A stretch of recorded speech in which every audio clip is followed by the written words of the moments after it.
Vefsna, 20 starter med her da på Falland, før vi skal videre til Medforsen i Rana, et døgn. Som vanlig da, så har jo da Yr lovt å løge om regn. Så i går kveld så kom det litt regn, og så var det meldt masse nedbør i dag. Og når vi våkna, så var det da tropisk. Det var ute å sole seg, og elva har steget litt grann, men ikke sånn som vi hadde håpet. Så det blir vanskelig, men nå skal vi teste litt forskjellig da, med flytesnør og rifling og diverse teknikker. Det virker som et mer alene da. Det gjør det. Så jeg tror faktisk at det er håp om at det ikke har vært fisket så hardt her i dag. Deilig vær da! Fiskevær. Jeg følte det var sånn sørlandsvær da. Det er sånn god bris og deilig, nesten litt sånn havlukt. Saltvannsvefsen da. Etter en fantastisk kjekk start på turen, så skulle vi nå utforske noen større elver, hvor vi også ville måtte bruke tyngre utstyr for å nå ut i fisken. Vi er jo som sagt på jakt etter storlaks, og Vefsna er en sånn elv hvor man treffer på en og annen stor laks. Vefsna var en av elvene i Vefsna-regionen som var infisert med parasitten G.S. alaris og ble behandlet i 2012. Etter at de åpnet opp igjen for fiske for noen år siden, så har laksen kommet tilbake for fullt. Og man ser at det blir tatt en og annen skikkelig grov laks. Ellers så viser fangsttallet at det blir tatt en god andre storlaks over 7 kilo i elva. Vi begynte derfor å søke på statistikk for å undersøke hvor de store laksene bruker å bli tatt i august. Etter litt research på laksebørsen for Vefsna, så var ett av vallene som gikk igjen år etter år. Og det var Falland. Falland er et vall hvor det nesten hvert år blir tatt laks på 15 kilo pluss i august i Vefsna. Vi så på kart over vallet at deler av vallet kunne bli svært utfordrende å komme til, som så veldig spennende ut. Så før sesongen så gikk et innkjøp av en Peckcraft. Det er en liten oppblåsbar båt som man kan pakke i sekken. Målet var derfor å ta i bruk Peckcraften til å padle oss nedover og utforske områder hvor det helt sikkert ikke ble fisket mye på. Der ja. Ingen reaksjon på den da. Han er så viser siden.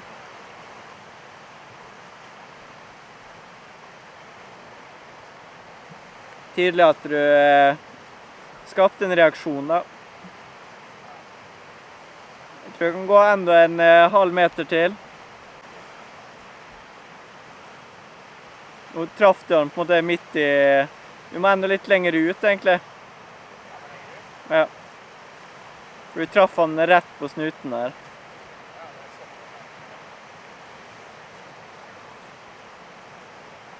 Der ja.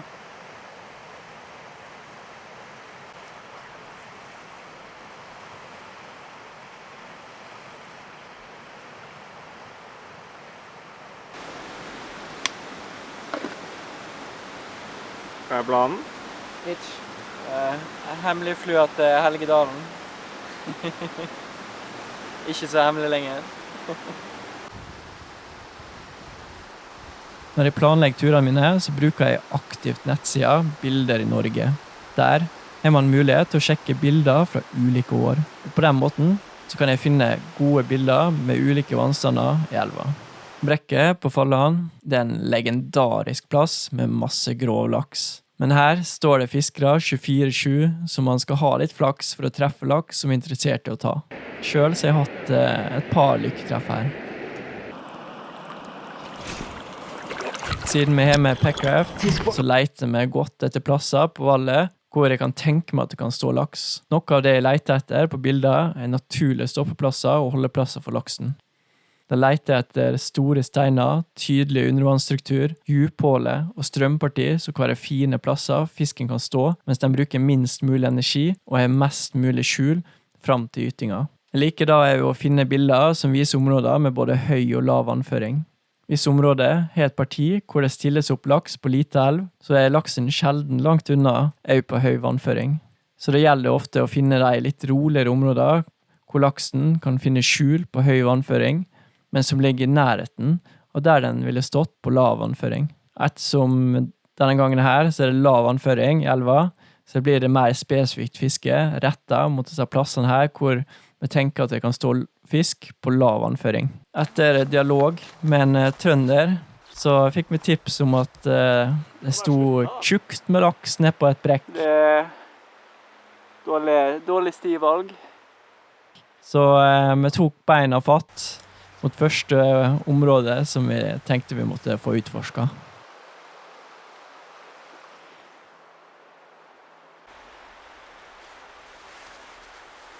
Kommer du ruslende tilbake nå?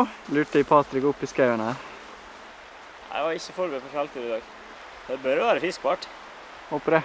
Er det buskemannen?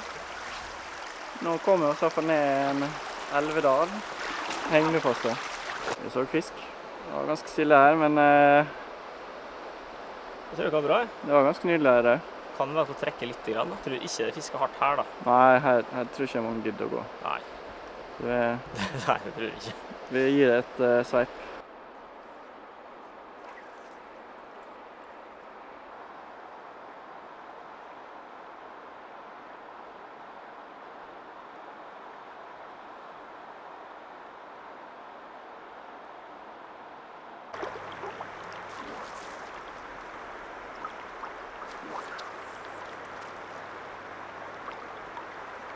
Kanskje jeg er ute på nå, altså. Det er kanskje noen båter på andre siden.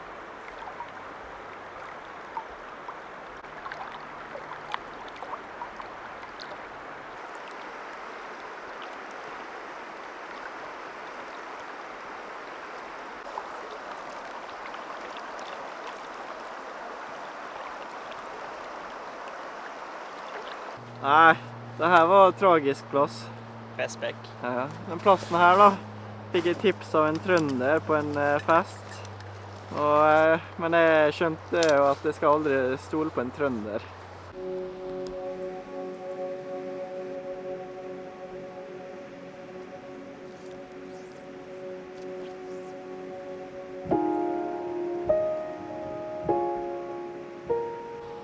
Kvelden kom, og der var det plutselig stangbøyen. Og så da i bekeste bekmørk. Hva har jeg på, liksom?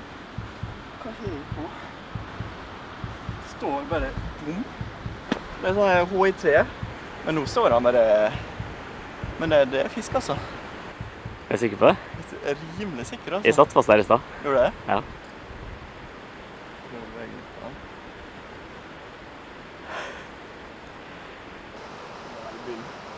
Det må nesten være det. Hvis ikke så hører jo kroka keiko, da. Nå er begynnelsen. Pilsen er litt stund der. Hvor stor var han? Den var ganske tung da. 100 pluss, tror jeg. I hvert fall. Til tross for team spirit og evig optimisme, så var ikke laksen lett å lure. Vi fant derfor ut at vi måtte gjøre oss klar for en dag med ekspedisjon i Packraft.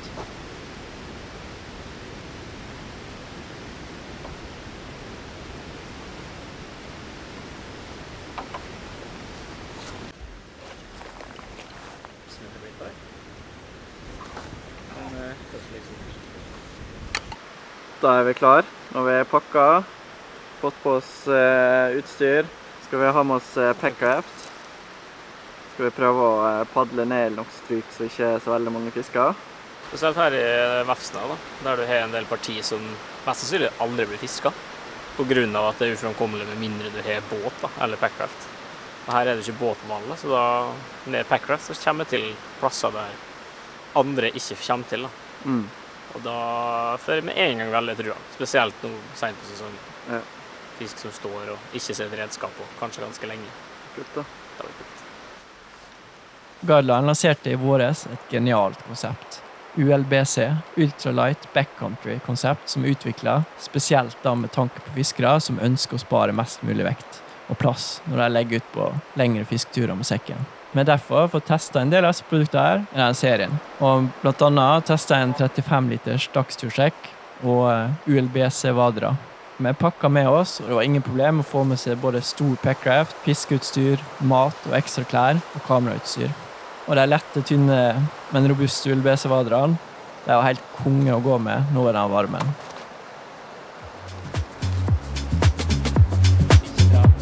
Jeg må prøve å...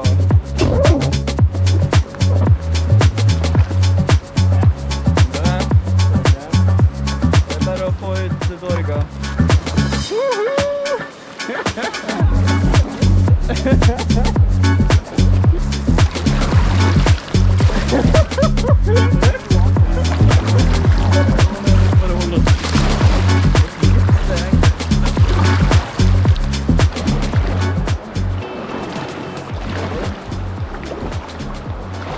Stenge på naturen her, så valgte vi blant annet å ta med en ULS 2.0 Ultralight, som er en mellomting mellom en 1-ons og en switch-stang.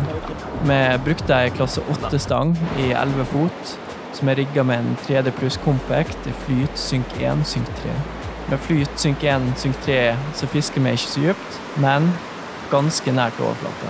Synkedelen den er med på å få flua litt under overflata og få ned farta på flua i vannet. Mens flytedelen i bakre del av skytteklumpen den er med på å opprettholde noe av farta grunn av normalt høyere overflatestrøm, hvor flytedelen blir liggende. Skal jeg ta på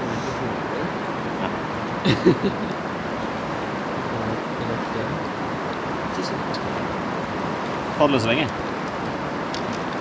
Ja, litt få åra. Skal se om vi klarer å gjøre det her. Nei, det er så sjukt. Skål åra. Nei. Kommer det?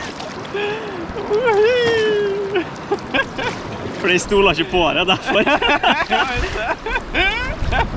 Fy faen, altså. Tror jeg ikke sitter på det. Nei, jeg har faktisk ikke det, altså. Ja, det Er det rart? Det er rart å føre. I tillegg så vi pakket med oss en 1-ons 10-fot 8 som er rigget med en flyt og en liten hitchflue. Hitch er en stripende flue som fiskes med flyteline. Det er litt spennende det her, altså. Et parti som ikke er så veldig mange fisker, siden vi kommer ned med packraften. Kan det fort stå fisk som har stått uforstyrret en lengre tid. Og da er det egentlig bare å treffe han. Kanskje han er gira. Det må vi bare se. Det er i hvert fall helt rått. Komme til på sånne urørte plasser. Han smeller nå! Det må jo smelle.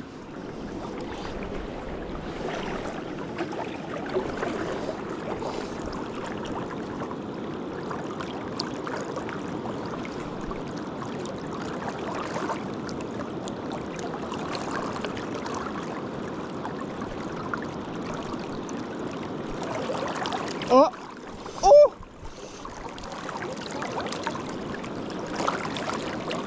Han hoppet og spratt. Jeg hadde noe take og så en og annen fisken her, så det var ikke så dum plass, altså. Kult.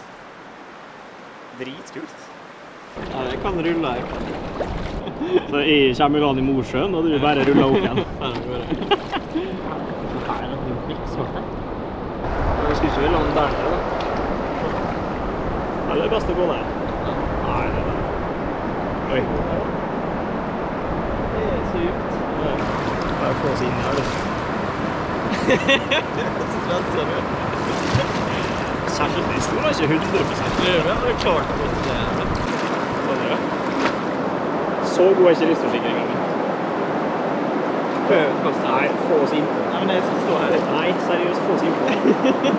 Jeg stoler ikke på det. Og det her var ikke vanskelig å komme inn til det. Ja.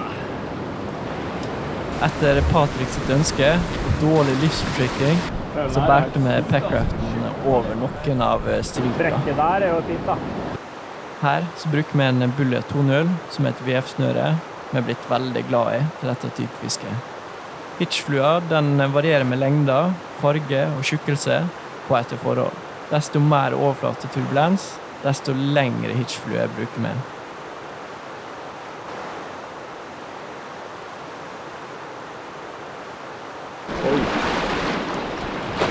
Her skal vi være forsiktige, tror jeg. Hvorfor ikke gjort dette her før, liksom? Her kom jeg til et parti med fin, jevn strøm, og her så det litt dypere ut. Så her valgte jeg å fiske med HI3 på 15-foteren for å få ekstra distanse, og så brukte jeg en liten fortynget Red Francis.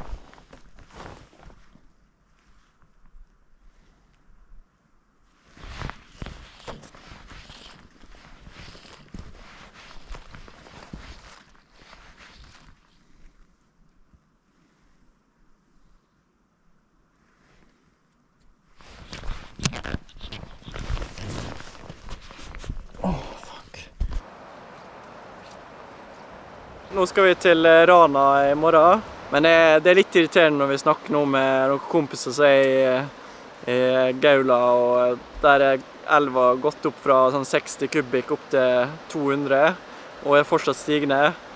Og vi er kanskje den eneste plassen i hele Norge hvor det ikke regner akkurat nå, så det her er... Nei, vi vurderte et sekund der å reise bare direkte, men det er bare temperatur, og det er jo her vi nordmenn betaler tusenvis av kroner for. Men... Det henter oss inn igjen, da. Henter oss inn igjen. Vi er en ny plan nå. Ja. En bedre plan B enn å reise til Trøndelag. Ja. Kanskje. Forhåpentligvis. Etter noen fantastiske dager med packraft, fisking, så gikk turen videre, og vi flyttet oss enda lenger nordover. Destinasjonen nå, det er Ranaelva. Det er klokka 05:55. Det åpner om 5 minutter. Oi. Patrick har klart å dra meg ut av senga, og han har steintrua i dag, så det er jeg gleder meg til å se om det her er etter forventningene til Patrick, eller om vi burde egentlig ha sovet. Du vil sove nok. Jeg har egentlig sovet nok. Vi la oss tidlig. Jeg er ikke glad i å sove. Det er jo ferie. For å offre en dag. Ja. Det blir deilig der. Når vi rigget enhånds, klasse 7 og 8, og en ULS. Nå har vi suttet på en 4D kompakt multitip med 16 grams body i ren flyt. Og så skal vi sette på en Sync 5.7 spiss. Det er et oppsett som jeg har brukt veldig mye i Vestlandselven hjemme. Blant annet for en tidligere film der vi var innom våre lokale elver.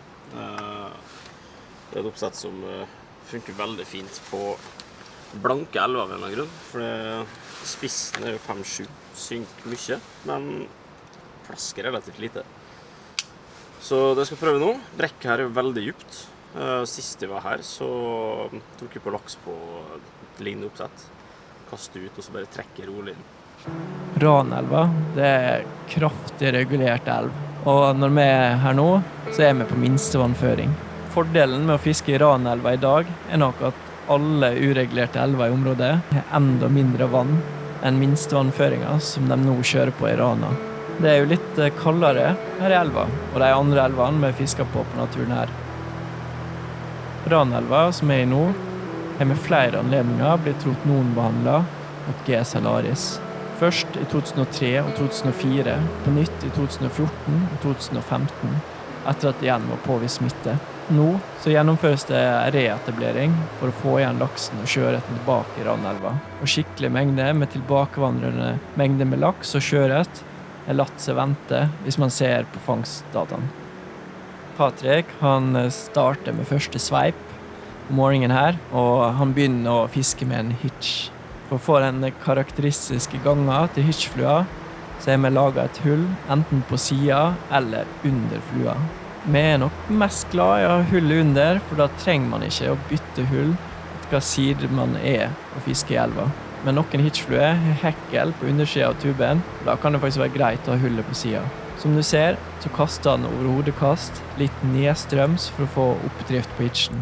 Han bruker en ferdig tapert 9-fot 0,33 mm fortom, og et godt tips for å få hitchflua til å flyte, det er å få god strekk på fortommen når man legger ut kastet. for så å stramme opp eventuell slakt som man har på lina, for at ikke hitchflua skal drukne.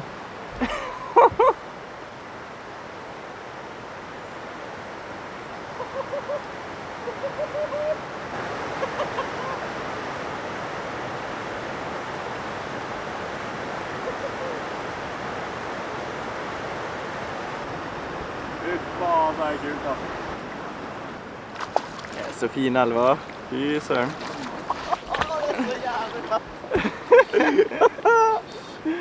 Det blir ikke bedre enn en riflinglaks, altså. Det er sjukt sterk. Ok, hvis det kommer opp noen smålaks opp her nå, da.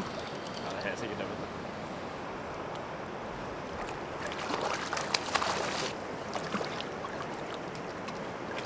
Jeg burde jo sikkert bare lagt ned hoven her. Det er med lus, ja. Med lus. Ja. Fy søren. Den er med lus. Det er kult.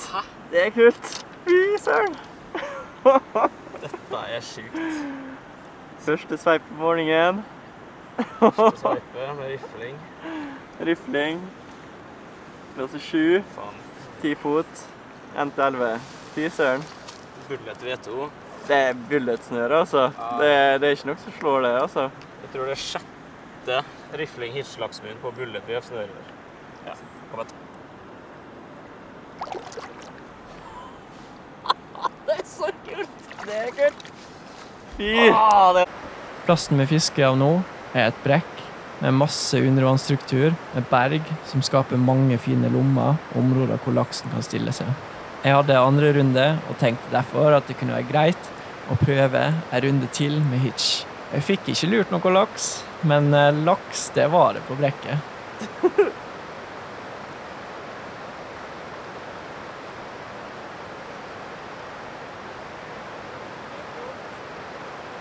Det er mye fisk her nå, ass!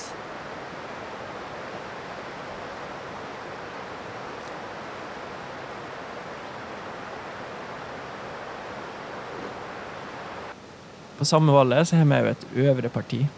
Her var det litt mer turbulens i overflata, men jeg prøvde meg først uansett med en hitch, siden jeg har fått helt dilla på det her hitchfisket. Fossen er fredet, men jeg kunne se at det flagret en og annen laks og ørret.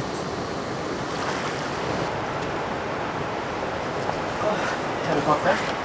Det er jo kaffe, ja. Det er litt kald. Det er kult. Nordland er kult. Mange spør oss om hva slags utstyr vi bruker og hvordan vi rigger det til ulike fiskesituasjoner. I dag sitter vi i Rana på minst vannsføring, veldig klart vatten og 27 kubikk i dag. Så vi fisker primært på overflata med bomber og rifling hitch med engangsstenger. Og bruker da VF-snøre. Et VF-snøre er jo på en måte ikke bare et VF-snøre, så jeg tenkte vi snakke om 2 ulike typer VF-snøre som vi bruker i ulike situasjoner. For et VF-snøre er som regel rundt 30 meter langt, inkludert av skytelina, som er integrert. Men så har det da skyteklumpen på et VF-snøre, som varierer veldig da i både hvor langt det er, og taperinga i forhold til hvordan det skal slå over. Noen fungerer bedre på små flue, noen håndterer større flue, mot vind og ikke vind og så videre. Jeg har gått med det som heter for et bullet 2.0 snøre. Og bulletsnøre det er en kortere klump.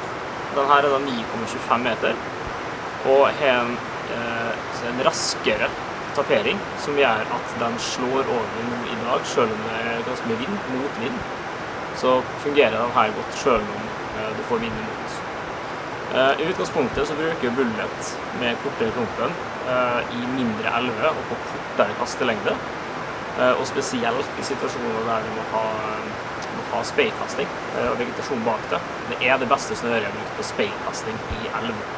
Så det fungerer utmerket i små og mellomstore elve, eller sånn som i dag da, der du har mye vind, selv om du kaster litt lenger.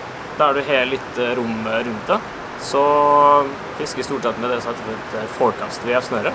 Hovedforskjellen på de snørene her er nok bellyen og klumplengda. Klumplengda er lengre, og bellyen er betydelig lengre. Dette gjør at forecasten har lavere snørehastighet og roligere overslag på lina.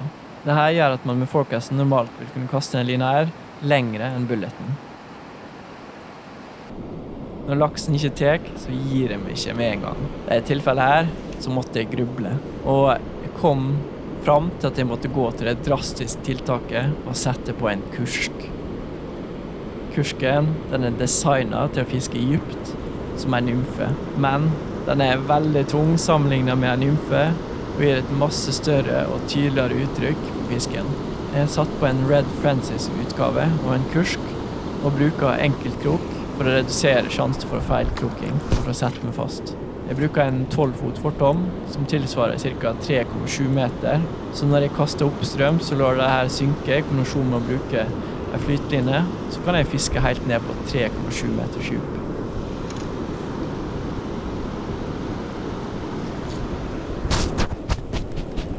Jeg har ikke fått så mange lakser på denne metoden her, så når det endelig lykkes, så var det ekstra godt. Fisk. Så gøy. På kursken. Jeg tror ikke det er på kursken.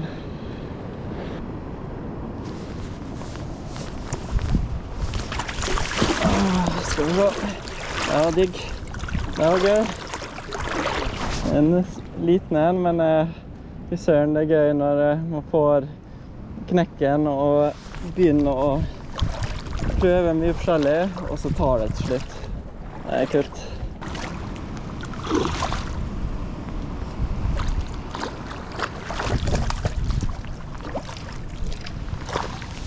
Se på det her. Det er helt perfekt. Jeg kunne ikke satt det bedre. Ja da! Fy søren, altså. Det der var kult. Kursk. Det er så tullete. Det føles feil å fiske med det, men av og til altså, så er det effektivt.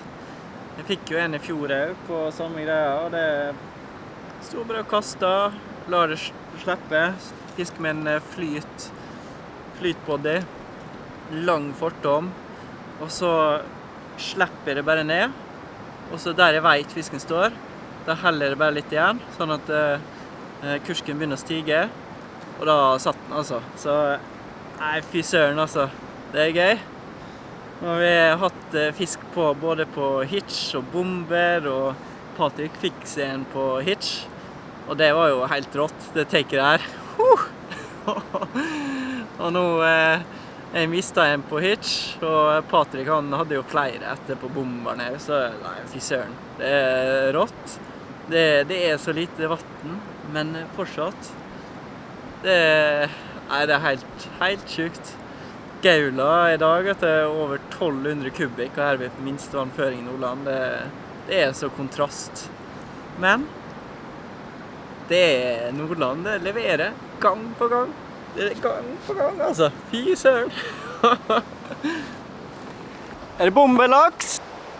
På bomber. Er det kult? På bomber. Tubefluebomber. Kanskje samme.